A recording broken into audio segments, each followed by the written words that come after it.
Back to my channel. आप लोगों का मेरे चैनल में एक बार फिर से स्वागत है। तो आज हम कर रहे हैं तुलसी पूजन, तो उसी की तैयारी में लगे हुए हैं। और ये दोनों बच्चे देखिए मस्ती में लगे हुए हैं। ये देखिए, ये इसको ट्राइपॉड चाहिए मेरा, ये भी व्लॉगिंग करेगा अब आज से। तो यहाँ रखा हुआ है तुलसी जी का गमला, तो इसी को हम अच्छे से घेरू करके तैयार करेंगे आज तुलसी जी को। तो उसी की हम तैयारी कर रहे हैं। तो ये इस तरह से घेरू आता है पाउडर फॉर्म में, उसको हम पानी में इस तरह से मिला लेते हैं। और अब इसको हम अच्छे से तुलसी जी के गमले पर लगाएंगे। तो चलिए तुलसी जी को तैयार करते हैं शादी करने के लिए। तो तुलसी विवाह करवाया जाता है दीपावली के जस्ट 11 दिन बाद। तो इस दिन को देव उठनी एकादशी कहा जाता है, यानी कि 11 बोला जाता है।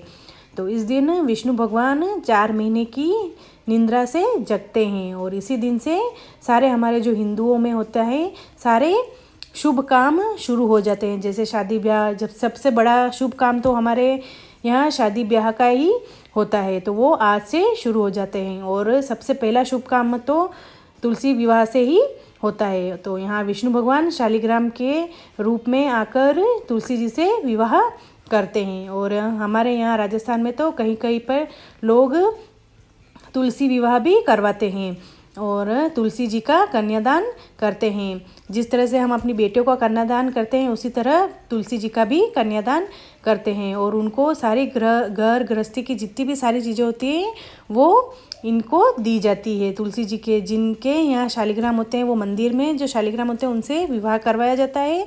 और सारी चीज़ें जो गृहस्थी की चीज़ें होती है वो मंदिर में भेंट करी जाती है, वो विवाह करवाया जाता है। और बड़ी धूमधाम से करवाया जाता है विवाह भी।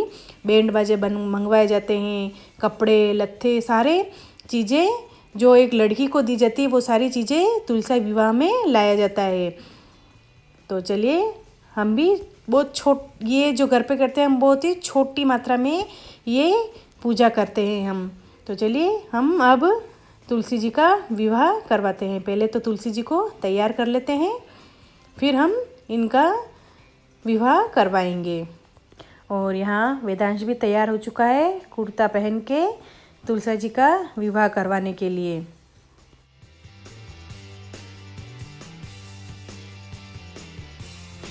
तो यहाँ पर मैंने पूजा की थाली तैयार कर ली है, जिसके अंदर मैंने मौली, घी, दूध, दही, दीपक, चावल, हल्दी, मेहंदी, कंकु और फूल माला आदि रख ली है। और यहाँ पर अब मैं मंडप तैयार कर रही हूँ, जिनके ऊपर हम तुलसी जी और शालिग्राम जी को बिठाएंगे। तो यहाँ पर मैं घेरू से ही बना रही हूँ। इस तरह से मांडवा बनाते हैं हमारे यहाँ पर। तो ये घेरू जो भी शुभ काम में होता है वो घेरू से ही यहाँ किया जाता है। घेरू और खड़ी होती है उससे इस पे बनाया जाता है। जो भी मांडवा बनाया जाता है वो इनसे ही बनाया जाता है, क्योंकि ये शुभ माना जाता है हमारे यहाँ पर। तो चलिए फटाफट से इनका मांडवा बना देते हैं। आपके यहाँ क्या बोलते हैं आप ज़रूर बताइएगा इसको। तो फटाफट बना देते हैं। और यहाँ वेदांश बराबर मुझे देखे जा रहा है। तो देखिए इस तरह से मांडवा बनाते हैं। और अब इसके ऊपर मैं स्वास्तिक बना रही हूँ आटे और हल्दी से। तो आपके यहाँ पे भी इस तरह से किया जाता है तो प्लीज़ कमेंट्स में मुझे ज़रूर बताइएगा, और किस तरह से किया जाता है वो भी आप ज़रूर बताइएगा। तो चलिए फटाफट से मांडवा तैयार कर लेते हैं। और ये वेदांश देखिए ये भी मेरे साथ करने के लिए आया है यहाँ पर।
और यहाँ हम तैयार हो चुके हैं माता रानी का विवाह करवाने के लिए।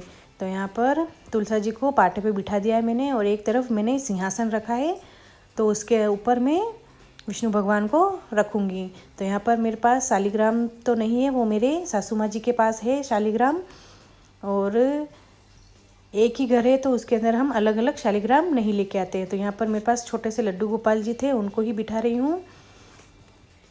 तो उनको पहले स्नान कराया है मैंने, दूध दही घी से स्नान कराया, फिर से मैंने उनको जल से स्नान करवाए और उनको अच्छे से पोंछ रही हूँ। और अब इनको हम नए कपड़े यानी कि नए वस्त्र धारण करवाएंगे। तो यहाँ दोनों आइट साइड मैंने, पाटे के आइट साइड मैंने गन्ने रख रखे हैं, यानी कि गन्ना इनके जो अपन मंडप बनाते हैं और चारों तरफ जो हम रखते हैं, कलश रखते हैं या वो लकड़ी का जो मांडवा बनाते हैं, उस तरह से यहाँ पर मैंने गन्ने रखते हैं हमारे। तो इस तरह से यहाँ गन्ने रखे हुए हैं मैंने, और यहाँ इनके वस्त्र धारण करवा कर, मोर मुकुट लगाकर और बांसुरी पकड़ा कर यहाँ बिठा दिया है मैंने शादी करवाने के लिए। तो यहाँ मन में श्रद्धा होनी चाहिए, विश्वास होना चाहिए, तो भगवान किसी भी रूप में हमारी सुन लेते हैं। तो यहाँ पर हम विष्णु भगवान की तस्वीर भी रखकर पूजा करवा सकते हैं और विवाह करवा सकते हैं। यहाँ शालिग्राम होना कोई ज़रूरी नहीं है, बस हमारे मन के भाव अच्छे होने चाहिए। तो यहाँ कोई भी पूजा करने से पहले दीपक जलाया जाता है। कहते हैं कि अंधेरे में पूजा नहीं होती है। तो यहाँ मैंने थोड़े से अक्षत रख दिए हैं और यहाँ अब मैं दीपक जलाऊंगी। तो दीपक जलाकर अब फिर हम पूजा करेंगे। तो यहाँ पर पूजा स्टार्ट करने से पहले मैंने मेरे घर के मंदिर में गणपति जी की पूजा कर ली है, उसी के बाद ही मैं यहाँ पर पूजा करने के लिए बैठी हूँ। और कहा जाता है कि सबसे पहले गणपति जी की पूजा की जाती है, उनका हवन किया जाता है। तो यहाँ पर दीपक की भी मैंने पूजा करी है। यहाँ पर मैंने कंकु अक्षत चढ़ाए हैं उनको, और फिर उनको अग्नि देवता का आह्वान किया है। तो यहाँ पर दीपक जलाने के बाद अब तुलसा जी को यहाँ पर चुनरी ओढ़ाई जा रही है, और चुनरी ओढ़ाने के बाद अब यहाँ पर हम विष्णु भगवान के हल्दी लगाएंगे। और विष्णु भगवान के हल्दी लगाने के बाद तुलसा रानी को हल्दी लगाएंगे, और एक एक करके हम यहाँ पर मेहंदी, कंकु, चावल यानी अक्षत, सभी चीज़ें एक एक करके हम इनको लगाएंगे।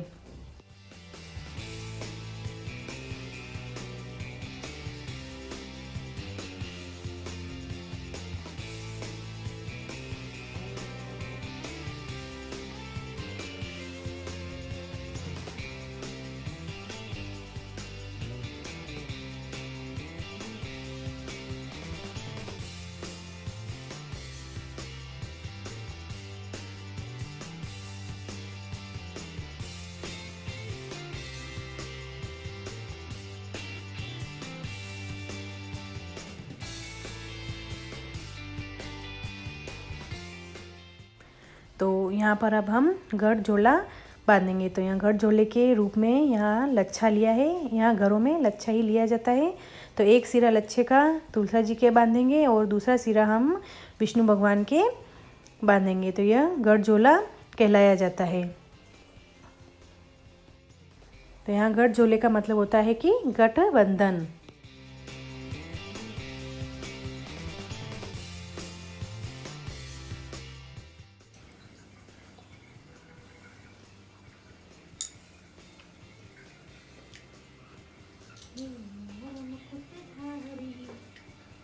आज के दिन इनके लिए प्रसाद में सिंगोड़े रखे जाते हैं। माता रानी के रखेंगे सिंगोड़े,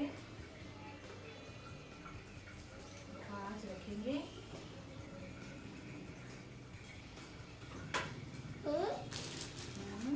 अब हम लगाएंगे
तो यहाँ हमारे तुलसी विवाह संपन्न हो गया है। आशा है कि ये छोटी सी पूजा आप लोगों को पसंद आई होगी। तो मैं माता रानी से यही इच्छा रखती हूँ कि सभी का सुहाग अमर रखे, सभी के घर में सुख समृद्धि धन ऐश्वर्यता से संपन्न रखे, दुख कलेश कष्ट से सभी को दूर रखे। तो इसी के साथ ये छोटी सी पूजा मैंने करी है। अगर आप लोगों को पसंद आई हो और अब तक आप लोगों ने मेरे चैनल को सब्सक्राइब नहीं किया हो तो प्लीज़ मेरे चैनल को आप सब्सक्राइब करें और मेरे वीडियो को लाइक ज़रूर करें। तो कल फिर मिलते हैं एक ऐसे ही नए व्लॉग के साथ। तब तक के लिए बाय।